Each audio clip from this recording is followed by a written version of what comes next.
Good evening and welcome to Sunset News on Sunday, the 10th of December. As always, we bring you the news, community stories, economics, the weather, and the sports. You are joined by Ashwin Berry.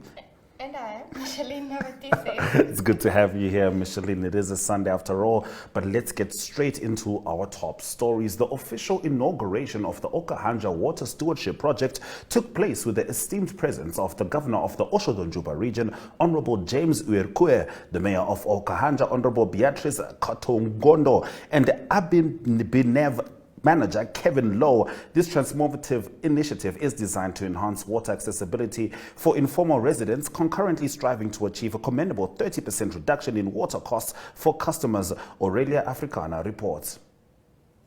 We are standing here now in the river bed in the outskirts of Okahanja, where this borehole was revamped.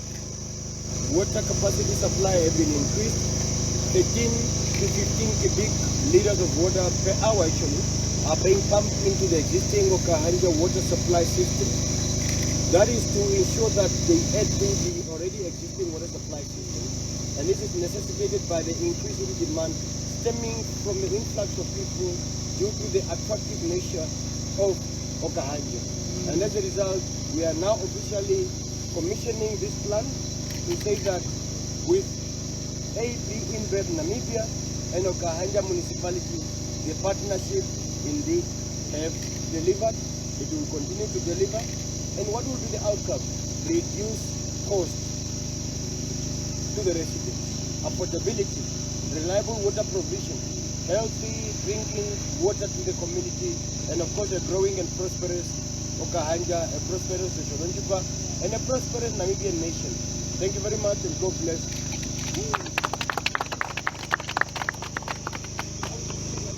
All right, Micheline, any thoughts on this inauguration? Yes, definitely. It's a step in the right direction. First of all, the customers will have reduced amounts of it, and also the residents that could not have access to it will also have access to it. So I think kudos to them. Yeah, of course. Now, good stuff happening in Okahanja. Now we move over to our next story. Public swimming pools have to be closed on the hottest days of the year while everyone is on vacation. The question is why? Well, it's due to a lack of trained lifeguards. The city of Windhoek argues they have to train lifeguards while other organizations say that their lifeguards are trained and ready to go. Good day, I'm Sean O'Dear, Sheriff Marshal of the Namibian Marshal Rangers, Emergency Rescue Services. I'm also a qualified lifeguard on international level. We work together with Monarch Lifeguards as well as the Namibian Navy from the Defence Force. And we just received a notice that the city of Windhoek will be on the 16th of December shutting down the Windhoek Municipal Pool, which is a recreational place for people to go and enjoy the summer holidays. And that is their reason, is because they don't have lifeguards. I know for a fact that people applied for the positions and nothing. They just got a notice saying that they will get back to them.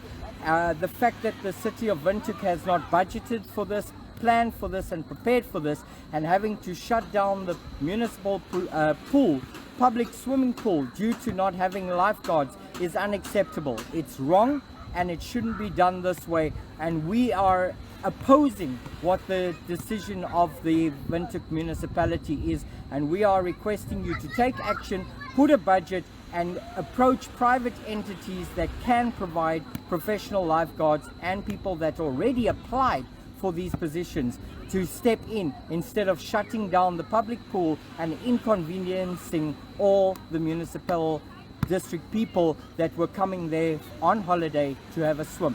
Let's be wise and let us save lives by doing the right thing. I mean, of course, safety does come first, Micheline, but did the city of Windhoek just now realize there were no lifeguards? This sounds like something that you plan, and in fact, there's supposed to be lifeguards throughout the year. What do you think the issue is? I think there is a lack of lifeguards. Recently, we heard over 12-year-old, if I'm not mistaken, they drowned. So I don't know what was the case there, but And definitely we hear about recruitments for everything else. Yes. Police, for the lifeguards are equally important. department. Fire department. It makes sense for there to always be lifeguards. We certainly hope that can be rectified. I mean, one of the things that makes this country popular is where the desert meets the sea. You can walk in the desert, but you cannot walk in the sea. So lifeguards do make sense. Now, according to Economic News, locally listed MTC has posted a profit after a tax of of about 794.2 million Namibian dollars. More after the break.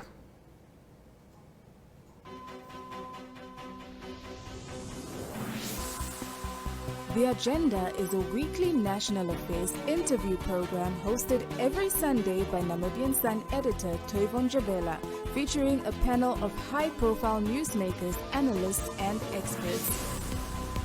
The Agenda aims to reach high-end news consumers seeking informed understanding of national issues. This show is broadcasted on NTV, 1up2.com, and the Namibia Media Holdings Facebook platform. The Agenda focuses on interviews where we put the nation in the hot seat. Contact Agenda at synergy.com.na to get your product and service in the hot seat. The Agenda, focused on today's conversation.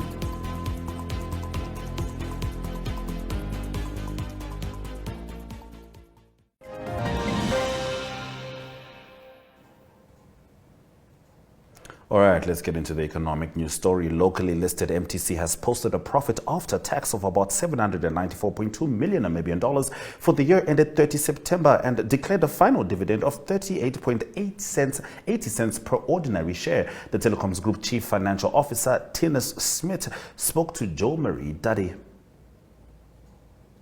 The MTC financials for the year ended September 2023, our revenue grew by 5.3%. And the main contributors to that was the contribution from our new revenue stream, where we entered the enterprise business, which is on the fixed line business. Historically, we were seen as a mobile operator, but MTC converted, and that was also part of our listing promises to shareholders, that we will move into new areas, which EBU or enterprise business or fixed line business is one of them. And one of the results of that contributed to the 5.3% was the EBU business. Moving to our EBITDA on numbers grew by 1.7%, and we still achieve a 49.5% EBITDA margin. Comparing to other operators within the region, it's quite a high EBITDA margin compared to those. Our net profit had a slight increase, and obviously shareholders is looking at the net profit because our policy stipulates that 70% will be distributed as dividends. And that's the reason that the board declared on the 4th of December a dividend of 38.8 cents per share that's payable on the 2nd of February. So in summary, we had a good financial year, although that the economy was quite under pressure, as well as disposable income, which is majority of our subscribers, the income that they spend on our services and products. But in summary, it was a good financial year for MTC. Let's get into the economic indicators.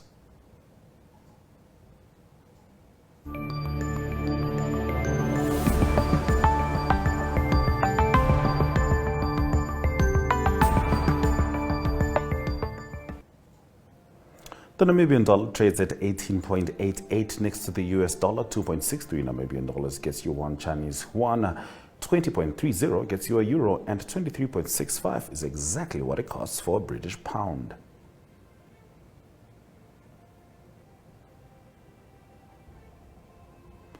Platinum, Brent crude oil, and copper all managed to be in the green. However, gold made a downturn of minus 1.17%. We found out the latest from Jameson and the entertainment circles in Namibia after the break. Connection. It's in the human touch, the feeling of belonging. It inspires us and empowers us, creates clarity from complexity. It starts new conversations, unlocks the power of advice, and makes an impact on your life. At Alex Forbes, we pioneer insight to provide you with advice that connects your decisions of today to your impact tomorrow.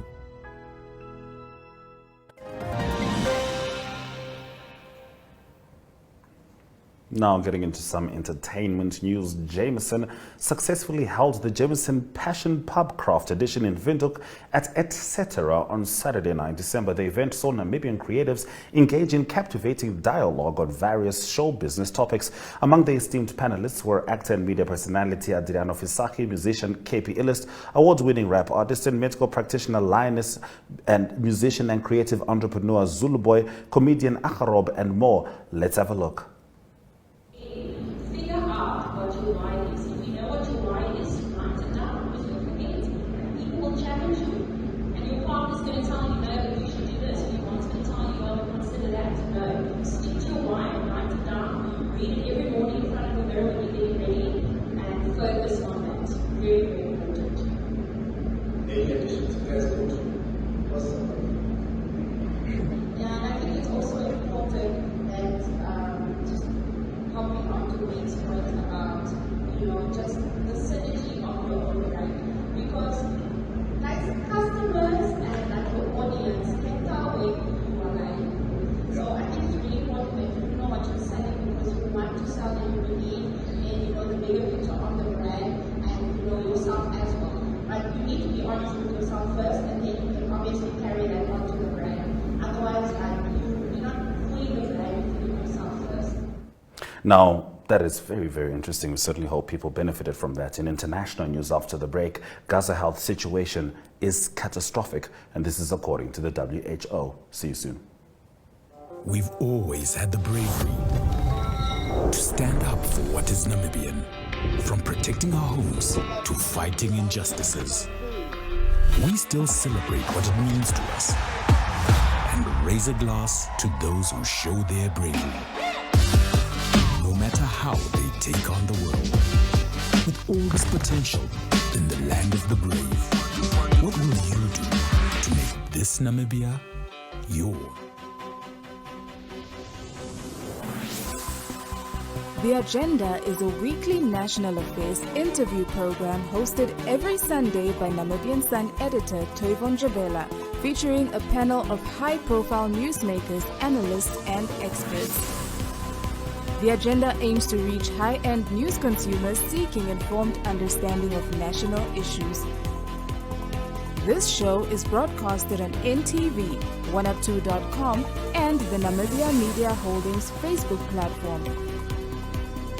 The Agenda focuses on interviews where we put the nation in the hot seat. Contact Agenda at synergy.com.na to get your product and service in the hot seat. The Agenda, focused on today's conversation.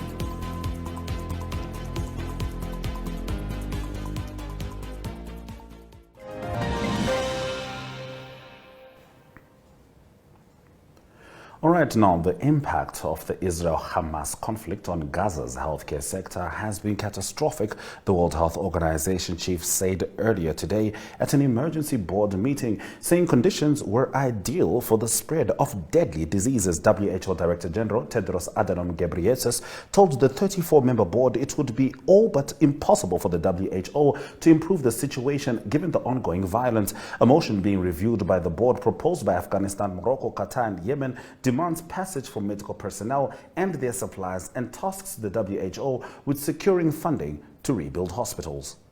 But it's stating the obvious to say that the impact of the conflict on health is catastrophic. More than 17,000 people are reported to have died in Gaza, including 7,000 children. And we don't know how many are buried under the rubble of their homes. More than 46,000 injuries have been reported. 1.9 million people have been displaced, almost the entire population of the Gaza Strip, and are looking for shelter anywhere they can find it. But nowhere and no one is safe in Gaza. There are worrying signals of epidemic diseases, including bloody diarrhea and jaundice, and there have also been reports of high levels of diarrheal diseases and respiratory infections. The risk is expected to worsen with the deteriorating situation and approaching winter conditions. Gaza's health system is on its knees and collapsing. Only 14 hospitals out of the original 36 are even partially functional. As more and more people move to a smaller and smaller area, overcrowding combined with the lack of adequate food, water, shelter, and sanitation are creating the ideal conditions for disease to spread.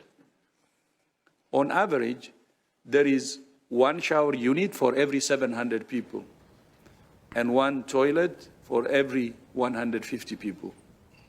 In another interesting development, the UN Security Council went into a vote yesterday, and just about every single country voted for a ceasefire in Israel, except for the United States, which vetoed the vote, i.e. the United States said the fighting must continue. Wonder how that works for Joe Biden in the election, or Donald Trump for that matter. All we know is that the weather is up next. Connection. It's in the human touch, the feeling of belonging. It inspires us and empowers us, creates clarity from complexity. It starts new conversations, unlocks the power of advice, and makes an impact on your life. At Alex Forbes, we pioneer insight to provide you with advice that connects your decisions of today to your impact tomorrow.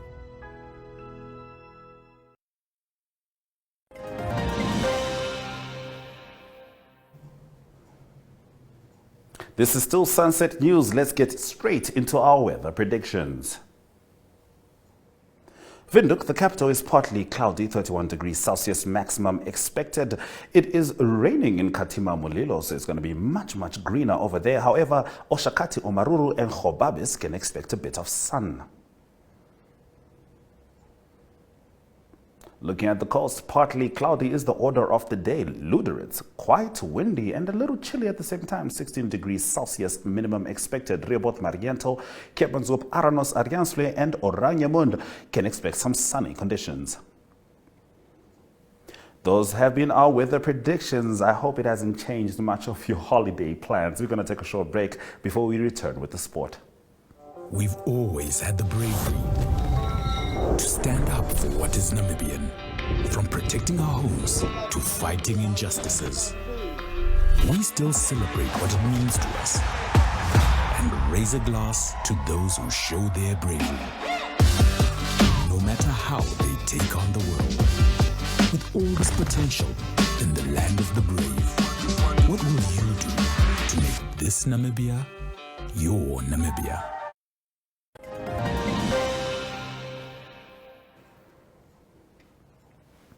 All right, let's get into the sports section. Of course, the main story was about the Namibian boxer Harry Simon Jr., who emerged victorious against Angolan boxer Enriquez Lando by unanimous decision in a 10-round welterweight bout. The judges scored the fight 97-92, 187 and 187.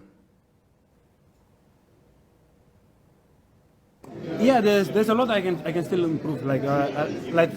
On this fight, I like what I did. I like how the rounds went, but there's a lot I can still do. There's a few things I didn't do. My father was instructing me, and I believe if I did it, I could have gotten the stoppage. But I cannot also take anything away from Lando. He's a strong guy, but yeah, there's a lot of things I could have done to fight better and get the stoppage. But it is what it is. I just have to go back to the drawing board and come back stronger for the next one. Okay, from here, what's the plan? From here, what's next is we're just looking at titles now. We want titles. We want any belt that we can get. Next year, if we can fight for 4 belts, doesn't matter. We will take it. We just want big fights outside. And if we don't get big fights outside, we'll just keep on making our own fights here. Call in top guys and get better ratings and force them to fight us. Any thank yous? Yeah, personally, me and my team would like to thank the Knowledge Foundation again. Thank you, Mr. Knowledge Kati, for putting down this fight for us, for making this event possible, and also to Forces Metals and Sintana Energy for also coming on board and sponsoring the event. Without you, 3 companies, this fight would not be possible. But yet again, thanks to Mr. Knowledge Kati, we owe you this. Last tournament, Homecoming Volume 1 and Homecoming Volume 2, all thanks to you. Hopefully we can do Homecoming 3 around, maybe around next year. Yeah. How was the fight, man? Fight flow, fight nice. It was nice, but the problem, my opponent is really tall. He trying to knock and knock out, but I really felt it. It's a box. I know this fight I lose. I lose because my opponent he was tall. I try looking for him, but I really felt it. I try my best, but it's a fight. I know next time I'm gonna win again, and I'm coming in the way. 3 days in the way. 3 days. The time I'm coming here, it was already night, 10 o'clock. The 10 o'clock the time I'm coming, I was too tired. I was very tired. I had to go check the weight, to go fight. I was tired, but I tried the best. I tried my best, I lose my point. Moving over to some cricket, the Capricorn Eagles won the opening match from the tournament of the ICC Women's T20 World Cup Africa Qualifier 2023 against Nigeria. The player of the match, Yasmin Khan, recorded the first 50, compiling 59 runs off 49 balls, hitting 6 fours and a 6. Now, Khan's fellow opener, Sune Wittmann, retired hurt with a suspected knee injury after scoring 24 of 27 balls, replaced by Arasa Diakhad, whose dismissal for 6 brought Namibia's opening stand to an end, 59 for 1 after 11 overs. All right, it's time for us to move to our final sports story, which is, I'm surprised you didn't mention Arsenal losing to Aston Villa. I didn't know Micheline cared about my feelings, but English Premier League update, Arsenal lost to Aston Villa. However, Manchester United lost at home to Bournemouth 3-0. And in the last of our official top stories, Connie Lusa of Switzerland finished as solo winner of the 397-kilometer Nedbank Desert Dash for the 2023, finishing in 14 hours, 51 minutes and 48 seconds. The Erongo team spoke to the organizers and Lusa. Have a look. Hallo kykers en welkom by hierdie baie spesiale uitgawe van die Nedbank Desert Dash. Ons is hier by Plaza Meer in Swakopmund en ek kuier met Jolanda. Hallo Otis, is baie lekker om julle te join by hierdie jaar se dash aan die eindpunt. Ja, sy is lekker om vir jou hier te hê. Die eerste keer by jy by die einde is, né? Dis die eerste keer wat ek by die einde is en ek sien uit na wat vandag gaan kom. Ja, ons almal sien uit na wat vandag gaan kom. Die aksie is adrenaline wat hier vloei. Die jaars is op pad en ons wag vir hulle. Kyk saam met ons. Selfs met Anet, die risikobestuurderes by Nedbank Namibia. Hoe gaan dit, Anet? Goeiemôre, dit gaan goed met my. Nou, vertel vir ons oor julle betrokkenheid hier by die Desert Dash. Ons as Nedbank Namibia is die hoofborg vir die Nedbank Desert Dash nou vir die 8ste keer sedert 2015. Trots daarop om so baie deelnemers te hê, trots daarop om so groot aantal van hulle hier by die kus te kry. Dit is vir ons goed om te sien. Nou, as jy nou so terugkyk na die verrigtinge vir vandag, hoe lyk dinge? Baie goed. Ons het al net voor 5 die eerste mense ingekry, die eerste mense oor die doellyn. Ons is gelukkig om hulle almal hier te sien en om al hoe meer deur te kom dat hulle kan klaarmaak. Connie, you've been there, done that, you come back, you did it again. How do you feel, man? No, I feel very happy. I wanted this one badly, so I think now I can have a peaceful end with the with my series. Yeah. How did you find the track this year? I mean, the first half was terrible with the wind. I think it was actually worse than last year. Sure. But then the second half was fast and they scrubbed the road, so it was very comfortable to ride. I remember last time you came through, you had cramps and you really battled. How was it this year? No, I mean last year I had a flu, picked up the flu before, so I didn't feel comfortable at all. And I mean this year my mind was at the right spot. I focused a lot on this one because I didn't have a good season, so wanted to finish it on a high note. Yes. So and the training has been very good before the race, so I was very confident. Belinda, hoe voel jy? Moeg. Ja. Ek het net hier gekom. Wat het jou gemotiveer? Wat het jou aan die gang gehou? Ek sê jou mos my kinders wat vir my staan en support. En ek het 'n baie nice partner gehad wat van Botswana afkom. En hy het my gemotiveer ook. Hy het vir my gesê jy kan dit doen.